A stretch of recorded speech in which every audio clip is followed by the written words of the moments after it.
Fala galera, beleza? Sejam bem-vindos a mais um vídeo. O vídeo de hoje a gente vai trocar uma ideia sobre o MCCI 11, fundo de papel aí da Mauá, fundo com a pegada bem high grade, bem defensiva, que está passando por emissão.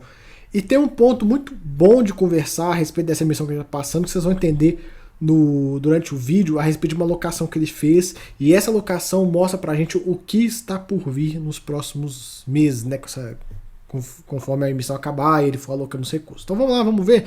Se você está gostando do trabalho que eu venho fazendo aqui, não deixe de se inscrever no canal, dá essa força, é o melhor jeito de você ajudar o canal a se inscrevendo, né? Vamos lá. São 102 mil cotistas, uma base bem sólida, temos aí um patrimonial de 94,30, uma liquidez de 3,2 milhões no dia, liquidez boa.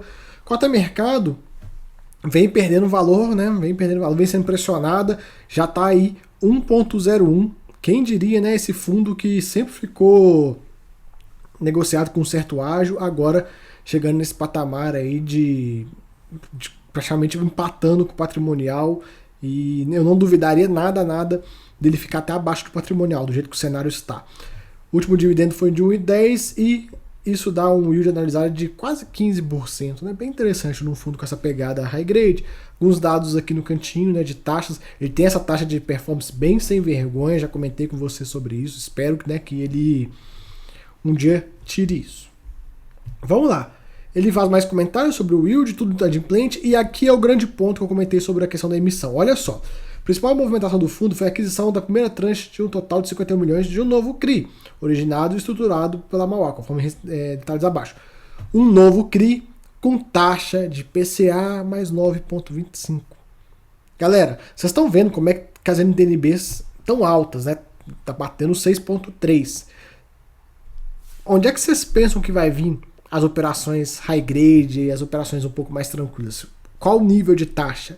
Vão vir tudo próximo de PCA mais 8 para lá. Por quê? Porque a NTNB está subindo muito. Isso aí. E o que acontece? Como é que funciona essa pegada? A NTNB está aqui. O spread de um high grade está aqui. A NTNB sobe, a NTNB desce, o spread se mantém. Né? Ele não fica. Putz, a NTNB, vou exagerar aqui, hein? A NTNB bateu IPCA mais 9, o tesouro explodiu. O spread continua aqui. Né? E o spread de uma operação high yield vai estar lá no caixa prego, lá altão, né? A soma. Mas o ponto é esse. O fundo está terminando a emissão num momento espetacular para conseguir comprar novas operações. Pelo menos assim, até agora é um momento muito bom. Pode ser que daqui a um mês, 2 meses, essa NTNB que está em 6,3 mais ou menos, vá para 7. E aí essa operação que é toda maravilhosa, a gente olha e fala, putz, não está tão bom.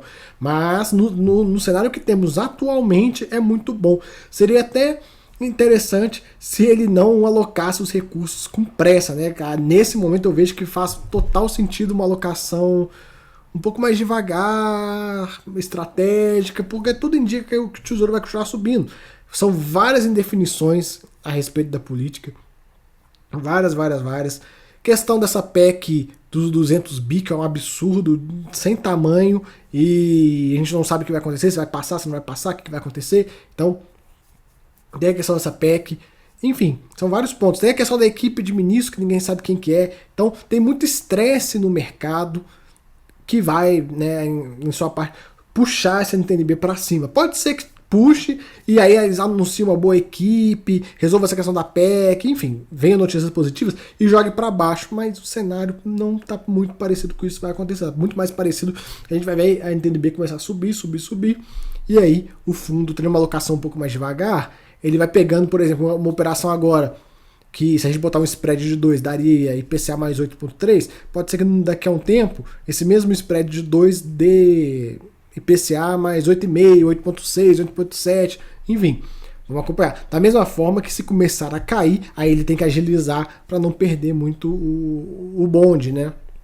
Mas pelo menos assim, na minha visão, tem muito mais chance de continuar subindo do que cair. Ou sobe ou anda de lado. Agora, cair eu não vejo caindo essa NTNB. Aqui, alguns dados.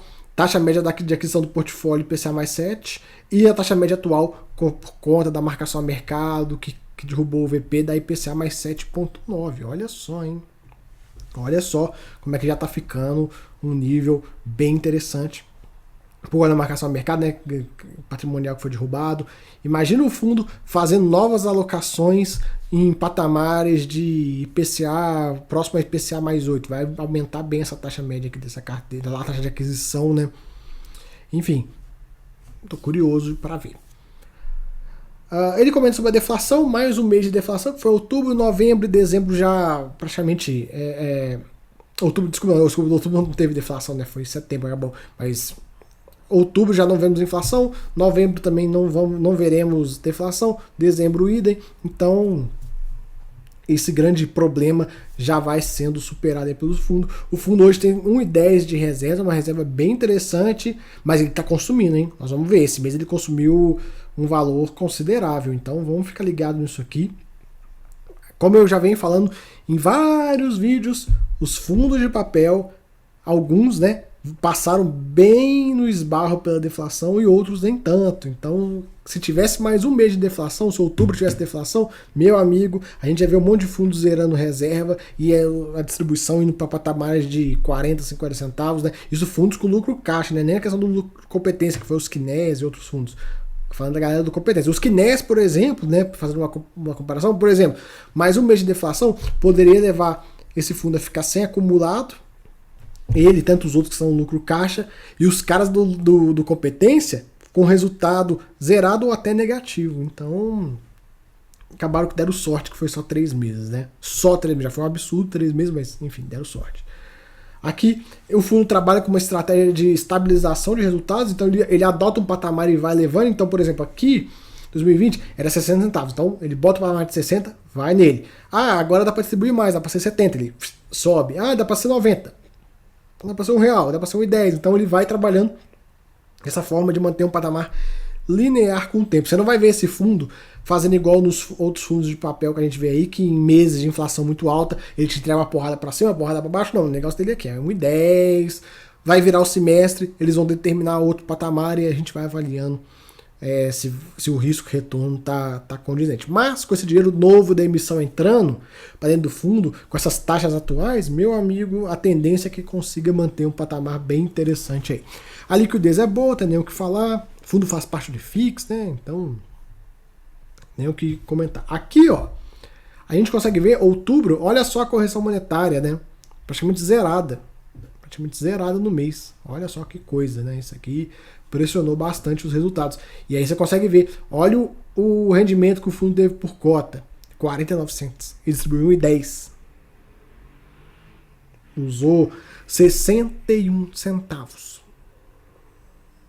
Pega, galera, deflação pega mesmo. E aí, você vê, como eu comentei, se tivesse mais um mês de deflação, a conta podia ficar bem apertada, né? Que ele tem 1,10, imagina ele usar 60 centavos de novo, né? Então, a gente consegue ver aqui essa questão do rendimento, né? Que ele usou muita coisa das reservas. E tem alguns fundos, vocês veem nos vídeos eu vou gravando, tem fundos que estão ainda com reservas, no caso desse cara, tem fundo que praticamente não tem reserva mais, que é o caso do VRTA, salvo engano. Então, sim, vai olhando isso. Por que eu falo para vocês olharem isso com bastante cabeça? Por quê? Fundos que estão sem reserva, no próximo pagamento que está vindo aí, vai vir isso aqui. Imagina se esse fundo não tivesse reserva, vai vir isso aqui, 50 centavos. E aí o que vai acontecer com a cotação? Vai derreter. E aí o que vai acontecer e o que acontece quando a cotação derrete? O que o investidor tem que fazer? Compra, né? Não estou dando recomendação de compra desse fundo, estou falando de cotação em geral. Galera, caiu a cotação, compra. Não fica com pânico, não fica, ai meu Deus, não vai mais pagar 1,10, ai não sei o que. Melhor momento de comprar é o de estresse, é o de sangue, banho de sangue, político falando merda, não sei o que, a bolsa toda caindo. Não é o melhor dia. Faça a festa, sem dó. Eu sei que é meio difícil, né? Você vê tudo caindo, você fala, caralho e tal, o dinheiro na mão né, caixa sking, mas né, tem que ter coragem para chegar. Não pode fazer igual o BCFF fez lá na pandemia, não, lá naquela queda lá atrás, né? Tudo caindo, ele com 300 milhões na mão e ficou olhando. Paciência. Aqui um pouco dos setores a gente consegue ver. Ele tem um foco bem grande em IPCA+. Tem uma parcela em fundo imobiliário que eu confesso com vocês que eu não gosto disso, né? Já comentei isso várias vezes. Aqui a distribuição por segmento, muita operação de logística, né? Condizente com a pegada do fundo de high grade, a gente sabe logística são aí grandes empresas e tal, então acaba que é condizente. Aqui é a carteira dele, temos mais variadas operações, né? W Torre Morumbi, do Sari 11, enfim. Vogue Square, aquele hotel que deu problema, que a gente está acompanhando, até então não teve nenhum impacto, enfim, tantos outros aí. Movimentações, olha só, né? Fundo, isso aqui é uma crítica para mim que eu acho assim que é bizarra isso que a Mauá faz. Fundo tem 185 milhões de reais, 12% do fundo, em outros fundos imobiliários, sendo que dessa alocação de 185 milhões de reais, 63 milhões de reais é no fundo da casa.